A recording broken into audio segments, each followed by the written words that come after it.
Welcome to Nexa Arena talks. ഇന്ന് Nexa arena ടോക്സിൽ സംസാരിക്കുന്നത് സർവമായ എന്ന സിനിമയെ പറ്റിയുള്ള ഒപ്പീനിയനാണ്.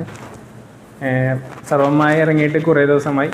അതുകൊണ്ട് ഫസ്റ്റ് ഡേ കാണണമെന്നുള്ള ആഗ്രഹം ഉണ്ടായെങ്കിലും അത് കാണാൻ പറ്റിയില്ല.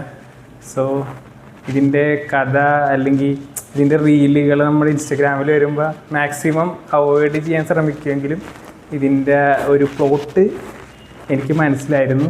ഇതിനകത്ത് അഭിനയിച്ച മറ്റേ ഡേലുലു പുള്ളിക്കാരത്തിനെ പറ്റി കുറേ റീല് വരുമായിരുന്നു. അപ്പം ഞാൻ കാണാൻ പോകുമ്പോൾ എനിക്ക് പുള്ളിക്കാരത്തിനോട് അങ്ങനെ തോന്നില്ല, കഥ മനസ്സിലായി. അപ്പോൾ ഒരു ആവറേജ് ഫീലിൽ കണ്ടു തീർക്കും എന്ന് വിചാരിച്ച് പോയ എനിക്ക് ഈ പടം ഭയങ്കരമായിട്ട് ഇഷ്ടപ്പെട്ടു. കൂടാതെ ഡേലുലിനോടൊരു ക്രഷും തോന്നി. നല്ലൊരു എൻ്റർടൈൻമെൻറ്റ് മൂവിയായിരുന്നു. കൂടാതെ നിവിൻ പോളിയുടെ കംബാക്ക് എന്ന് തന്നെ വിശേഷിപ്പിക്കാവുന്ന ഒരു പടമായിരുന്നു.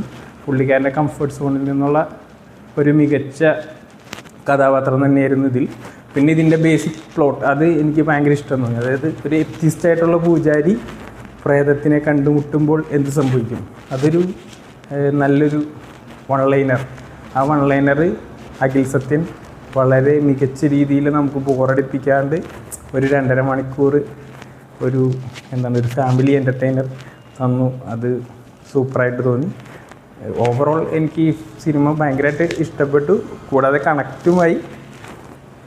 ഇത് കാണാൻ വൈകിപ്പോയി എന്നുള്ളതും പിന്നെ ഇതിൻ്റെ ആ പ്ലോട്ട് നേരത്തെ മനസ്സിലാക്കി എന്നുള്ളതുമായിരുന്നു എന്നെ സംബന്ധിച്ചിടത്തോളം പോരായ്മ. പക്ഷെ അത് ആ സിനിമ മുഴുവൻ കണ്ടപ്പോൾ അതൊന്നൊരു പോരായ്മയായിട്ട് തോന്നിയില്ല. വളരെയധികം ഇഷ്ടപ്പെടുകയും ചെയ്തു.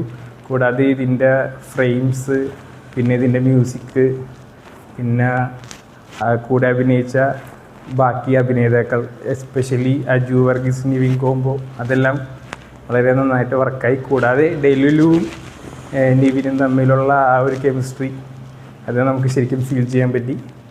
ഓവറോൾ ഒരു നല്ലൊരു മികച്ചൊരു ഫാമിലി എൻ്റർടൈനറായിരുന്നു സർവമായ.